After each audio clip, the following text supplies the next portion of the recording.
welcome back to another episode of Author Interviews with the Jazz and Pros. I'm your host, Sai, and today we are here with the lovely Epiphany Hightower for her book, Someone Like You. How are you doing, Epiphany? I'm doing good. Thank you for having me. Absolutely. Okay, so I like to start off with the title and then the inspiration for the cover. So if you want to go ahead and start there. Yes. So the title, Someone Like You, it really happened while I was writing. So that's like how I get my inspiration when I start writing. And I'm like, oh, someone like you, someone that is unexpected of some sense. And the cover, I just want it to be like a tale of two worlds. You see where Julian and Kennedi in the middle and Derek, her fiance, a tale of two worlds, different, but somehow they collide. And how Kennedi has to choose her someone like you, someone that's, someone like you that's just for her.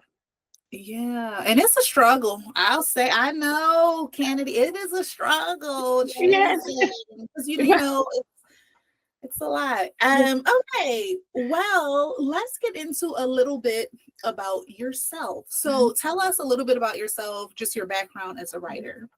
Okay, so I've always loved books, I always loved reading, but it wasn't until I started college where I had to do this writing assignment, and my professor was like, she was handing out like genres that you could write about, and I was just sitting in my chair. I was like hoping that she told me to pick romance, and she did, and I started writing that. And like we had to work with another person. I was like, you know what, I got this. Just be, you just there for support, and we gonna get through this. I got the concept for you. And so that was it. That really set off the I guess the little like and she was like, you could really, you could write a book. And then when the pandemic happened in 2020, that's when I was like, everybody was at home, so I was like, you know what, let me start writing. And that is exactly what I do. And Black love romance is, I would say, is my niche. And I just love telling stories about love, in different concepts when it comes to romantic or family or friendship, and just building a community. I really love telling that story. That's awesome. And I have a lot of ideas as a writer, but I recently posted one in a Facebook group because I could come up with a cover really quickly. But I've never tackled the genre of romance, but I know it's a very popular one. People love to read about that. So kudos to you. So what made you really like the romance genre, writing in that genre specifically? You know what? I would say I would have to bring it all the way to elementary school. Like I was it was a center called Prime Time, and I like too young, like, elementary school, you should be like the type of romance books I like, definitely. But the teacher in there, she had a book, and she, like, I could see the cover, it was Black people, and I could tell like it was, romantic, like liaison, some sense. And I was like, that, so I guess that is probably like the tick that really just. And then in junior high, I was like, I would go to the library, my local library, and I'll be like, hey, the African American book section. And I would just go there, look at books, and be like, oh, this is a good one, or this is a good one. And then when Kindle got, popping, I went on Kindle and things like that to just like read. So all through high school, junior high school, I would have a book with me, ready to read, always incorporating romance in some way. Okay. And would you say that you're a hopeless romantic? I like to say hopeful romantic. I love to say hopeful romantic. Yeah. Because hopeless, even I have a shirt that says hopeless romantic. But I was like, I'm hopeful because I do believe in love and, and all of its facets. And I do believe relationships are a beautiful thing to nurture, And so I'm not in a relationship right now, but I do have faith that, marriage and all that is my destiny. that is on like that. Yeah, absolutely. I really do. A coworker told me that. So I'm an 8th grade teacher and we have prom coming up. So I'm the teacher that's like, all right, guys, we got to do these promposals. Right. And, and I actually guide them through like, the whole process, because I really do feel like it's a social and emotional learning activity, because they're at an age where they're learning how to court, how to, they create the little posters or whatever they want to do. But then we also have so many other emotions that go with this topic, whether it's if you are going to decline a person's proposal, what does that look like? You don't have to be rude, so I go through that. And then also the topic of friends and friend groups, because this is usually where, if you're with your little clique, you guys have friends, and one friend gets asked out and the other one doesn't. So now we're dealing with the emotion of jealousy, which is the natural emotion, but how do we handle that?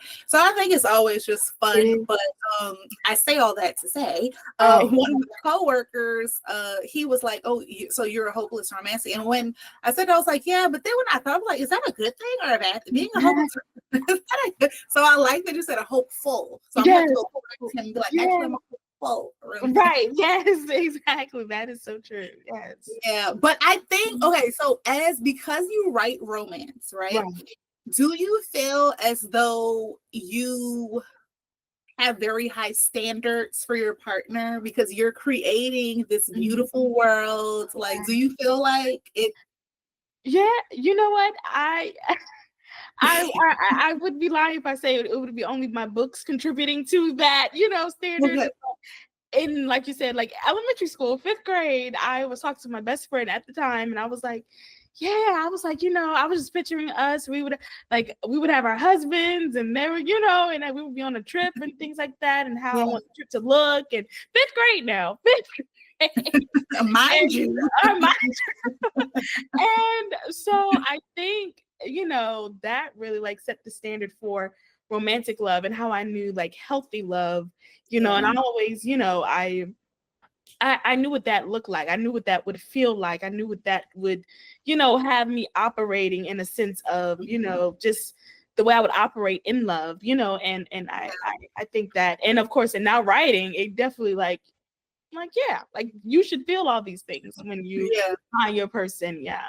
Yes, absolutely. Yeah, I'm a person who definitely, I do love romance.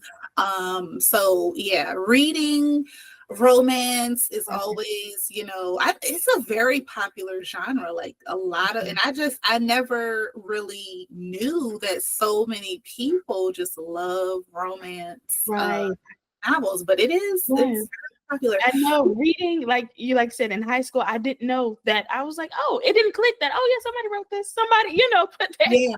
So yeah. And then, like you said, having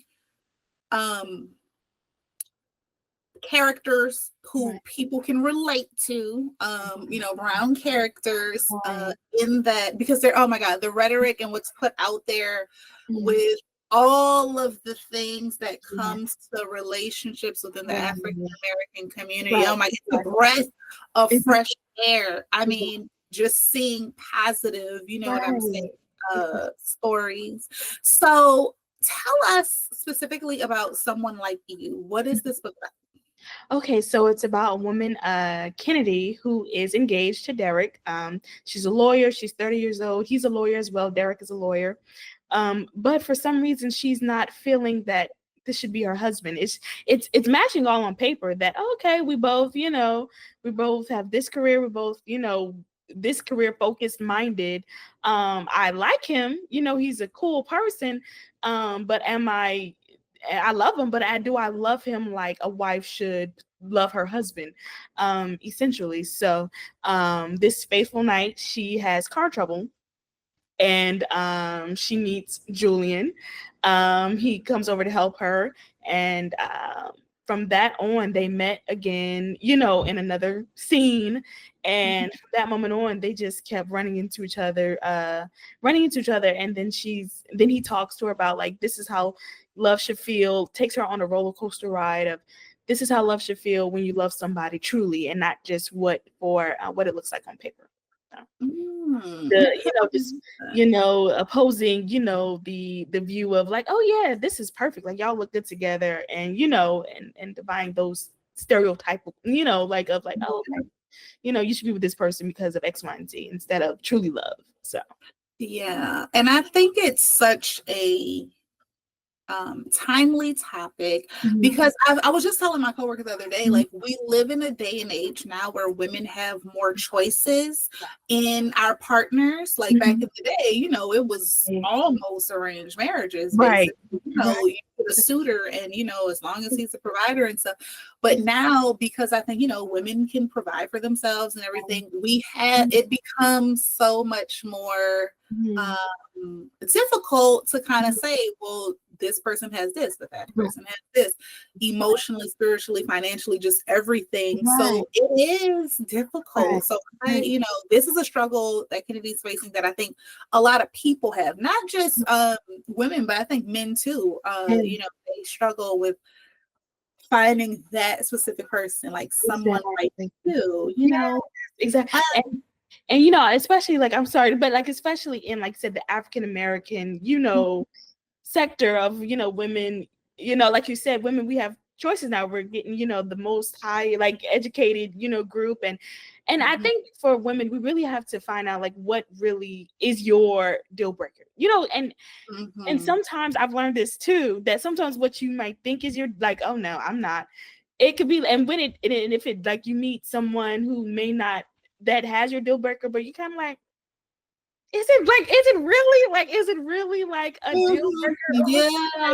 Was it just like, yeah, like, no, I'm like, yeah. So I think and that's true, baby, because certain deal breakers will go out that window if it's the right person. We like, you know what? I might need to do a little revising to my list of deal breakers. And I think that is true. It's like, I done been through relationships, divorce, all this kind of stuff. So I'm probably not the best person to say this, but I do feel like there are certain things that you will tolerate based on the person that it is. Like if you, I don't know, but yeah. Anyway, I digress there. What would you say? Well, let's go into, I like all of these questions, but I would say, what do you think was the most challenging part of writing someone like you? I think, like we said all the time, like having that motivation, like having that like finish, like, okay, so this is, I guess like the motivation, like to finish, or like coming up like to like each chapter, like I said, this is my first one. So like having that, like, okay, so how do I know like this is it, or how do I feel like this is it? But every time I would finish a chapter, I would know like, okay, this is it. When I finished the book completely, I'm like, okay, I knew that this is how I wanted it to end. So I would say that, like, being confident and sure in myself, that I knew like, okay, this is how I want my story to go. This is how I want it to be completed, from chapter to chapter, and really just having that confidence, knowing that, yeah, like you're doing the right thing. So I would say that was the most, challenging part. Do you, when you have your story, do you already have the end in mind? Like you already know. You know what? I always have the happy ending. And how I view the happy ending could be either together, apart, or figuring it out. Like, one or the other. So I think a happy ending with all individuals, no matter what that happy ending might look like. That is a great point, which brings me into, so I'm a reading teacher. I've written books. I really just love literature and just writing all things. And one thing that I'm really falling in love with is character development. As a teacher, our job in 8th grade, we're teaching kids how to analyze a text, right? Like, so we have a story, and then we have to answer questions based off that. Right. So I always tell them, like, paying attention to the character is going to help you a lot of the times with, answering these questions. So I'm actually writing a book now on the flip side of that, using a strategy that I use, that I teach the kids when it comes to developing a character. So when you develop your characters, because you say that the happy ending pretty much depends on the character, so how, the last one up here, how did you develop your characters? So just, yeah, that's a broad question, but how do you develop your characters? So basically, like, I do old fashioned, like, pen and pencil first. I come up with the name, and then I'm like, okay, this is how I want them to look. This is the character that would say X, Y, and Z. And also, like, are any based on real people? You know what? I people watch. So I guess you could kind of say, but not really, like, not like person, like, but I do people watch. So I'm like, so this person did that because of a result of this, or this person, cause and effect. And this person, like Kennedi, she would do this because of that. And Derek, he would do, so I think just like, and it's crazy because I guess I say this all the time. It is crazy, but the people in my head, I just come up with the people in my head. I agree. This is their dialogue. Like, I'm like, okay, if I'm talking to a Kennedi, this is what she would say. Like, this is, if I'm talking to Derek, if I'm talking to Julian, if I'm talking to her best friend, this is what they would say. And I just go from there. Yeah, and I agree with that. The character, I have a book I've been working on for over 10 years, and those characters are like fussing at me all the time, like, come on, we need to get this story out. Right. Because I truly believe that for a good story, the characters have to be fully fleshed, developed, because it has to be realistic, right? Like how you said, this is what a Kennedi would say. So I also I was watching some YouTube video, and he was a professor, a writing professor, and he said, for characters, you have to push them to the wall, like put them in situations that would force them to make some type of choice. And I think that is so mind blowing. It's just like an aha moment, because it's like, if you have a character who, for example, let's see, is a nun, she's going to behave a certain type of way, or she's going to say certain things, everything, her speech, how she dressed, all of that. So it has to be believable, unless you're creating a rebellious nun, so that makes it interesting. Exactly. Yeah, I just think character development is really a fun part. And I also feel like it's a part that, for me personally, I can't rush it. Like, taking the time to envision, what does this person look like? If they're from a certain part of the world, their speech and dialects and things that they say. And I think that people who read the book, if they're from that part, they're going to relate and connect so much. Like, okay, they can tell. I feel like readers can tell when you've done your research. Like, exactly, that is so true. Yeah. And you know what? Like, I also, like, I'm in school for journalism. So I guess me being like, and I hear that a lot, journalists and writers, it's like the same, and also I host, like, the show Conversations with Epiphany, where I interview a lot of people. And I just interviewed this author. He's from Africa, but he lives in the UK. And he was just saying he just wrote a book. And like he said, he writes this passage of, he calls it patois. So, and, like, where over here in America, like, read it, like, you have to make it authentic, because I think like, our writing represents who we are, or what we do, or where we're from, or what we're around, essentially. So I think that's really cool as well.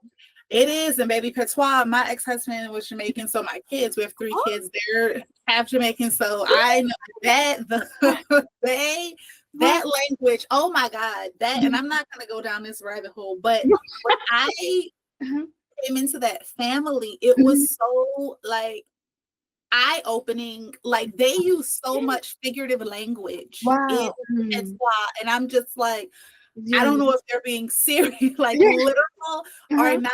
I remember one time I went to I was eating at one of their family members' house, and I was eating, and they were like, well, you're not going to eat your food. And mind you, I'm eating. And I'm like, you like, this is not food. Like, what am I eating?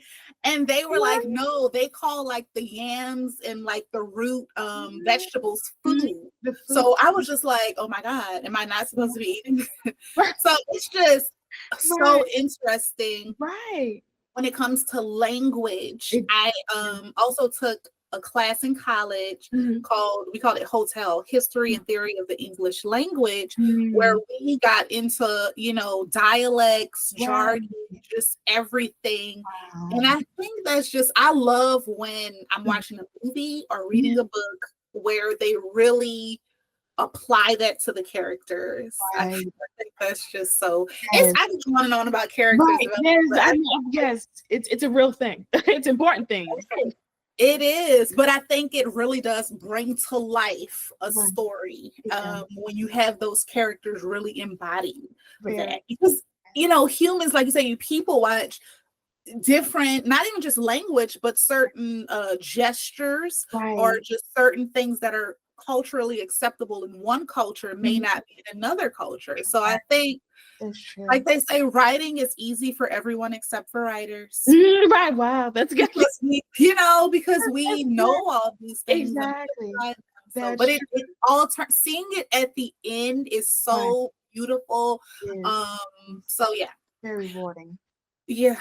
So writing and publishing journey. So what was your process like for writing Someone Like You? Well, you know what? Like I said, I started when the pandemic happened. So I first I did the outline, just pen and, just my notebook. And then after that, then I started typing. And from that moment on, I was like, I already had like in mind, like how I wanted like the book to be, like who I wanted to work with to get my book out there. Especially my first time, like I don't know nothing about, nothing about like, anything like that when it comes to publishing. So I would say like that was my process. And it's crazy how God works, because I've been putting off writing by Someone Like You for like, not putting off, but it was kind of like, yeah, I'll finish, I was like at that finish line, and I was like, yeah, I'll finish it. And the same week that I finished it, my job at the time, they let me go, no fault of my own, or whatever, but that's the same week that I finished. That same week I reached out to a publisher, and that was like and like about 3-4 days after that, she called me back and said, we would like to accept your book. And I was like, oh well, thank you, Lord. So that, that really pushed me to finish out that last, few chapters of my book. So, and sometimes, what they say, the best gift is, time. So I'm like, okay, so that is exactly what I did. So that is how it officially got finished. So yeah. Okay. And that was around COVID, you said, right? That was around COVID. Yep. Yep, and I finished it. Yeah. I, like I said, started it in 2020. Didn't finish it until 2022. So that was definitely. Yeah, I know in COVID there was a lot of downsizing for companies. During COVID, that's when I actually finished my teaching certification, because I was like, oh, this is a perfect time. Like, we're stuck at home. They had transitioned me to a different department, and I really was not feeling that department. And I was like, you know what, this is a perfect segue.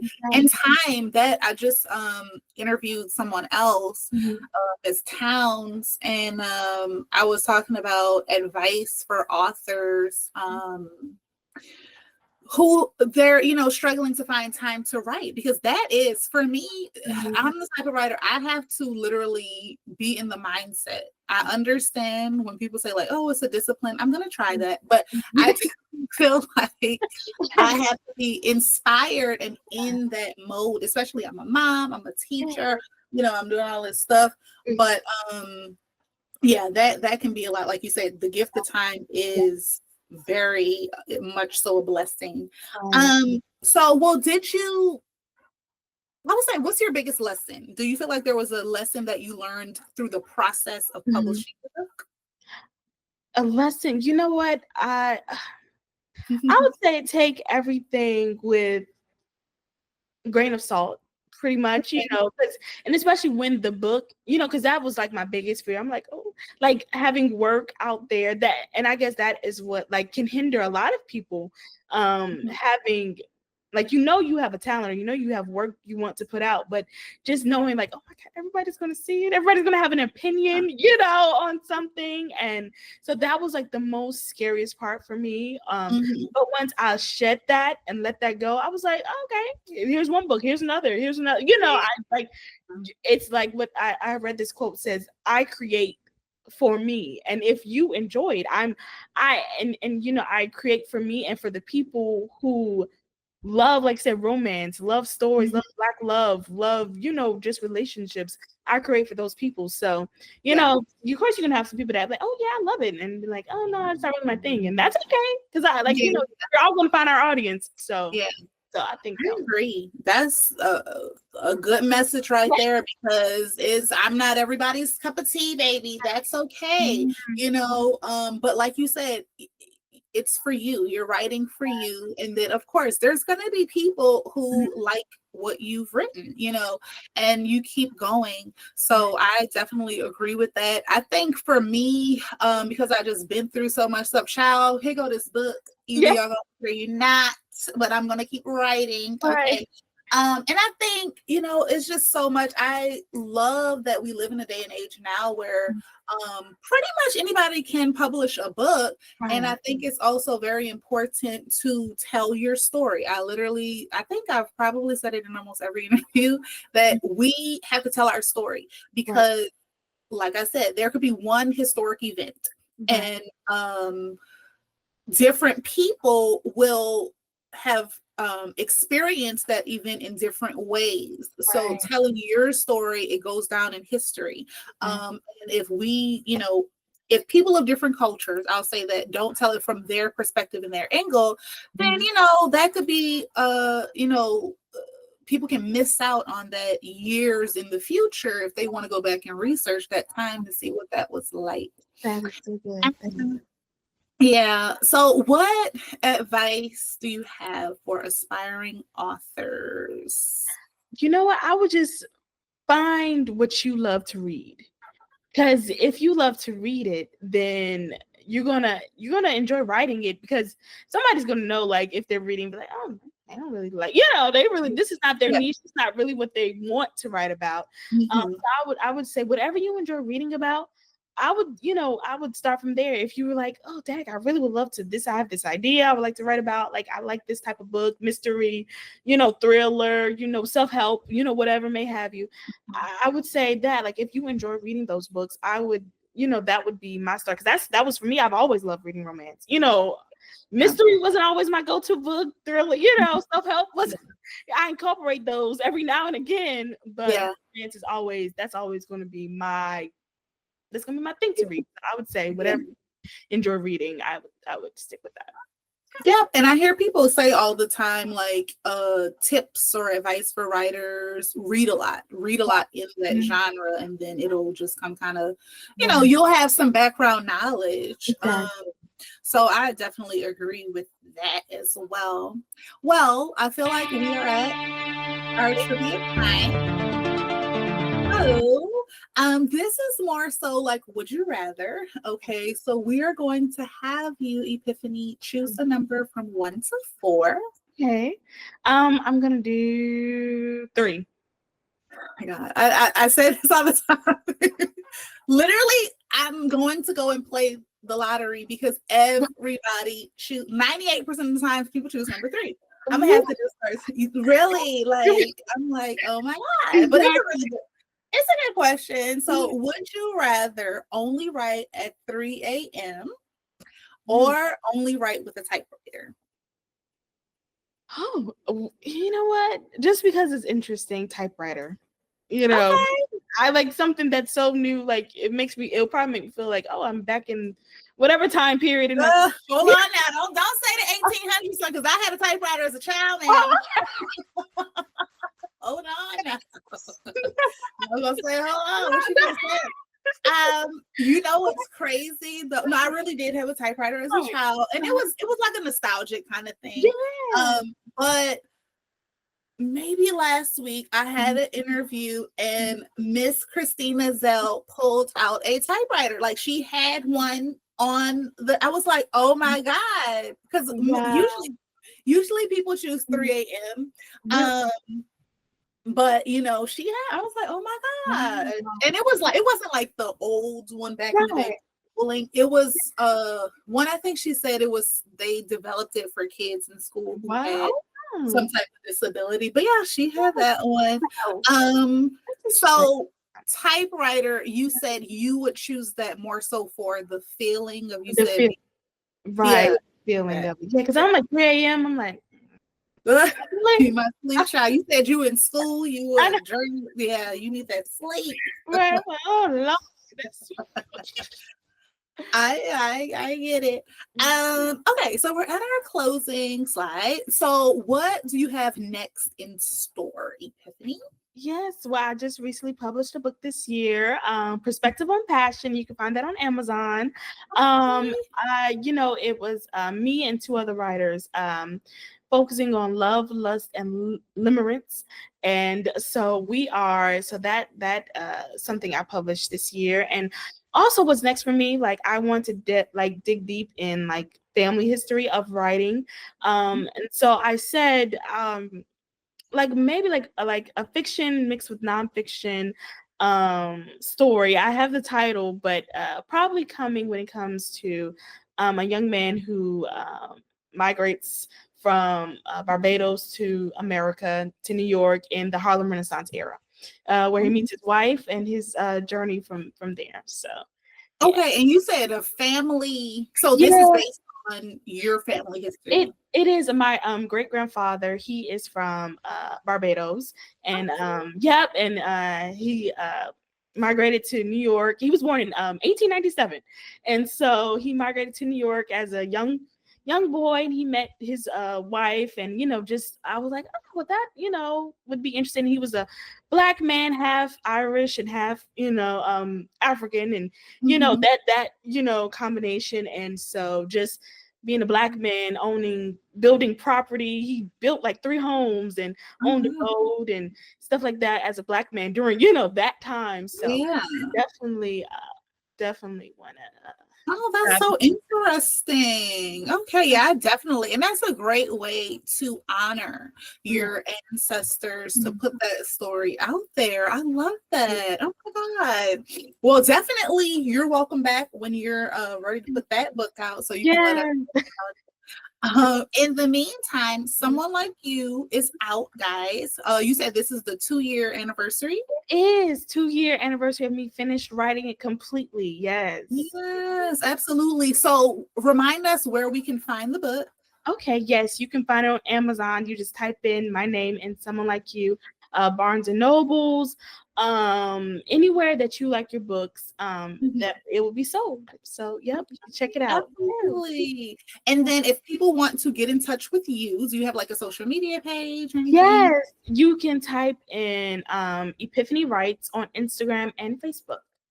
Okay, great. Well, guys, we'll have her information linked in the description box. So make sure you guys check out Someone Like You if you are a hopeful romantic. Yes. Um,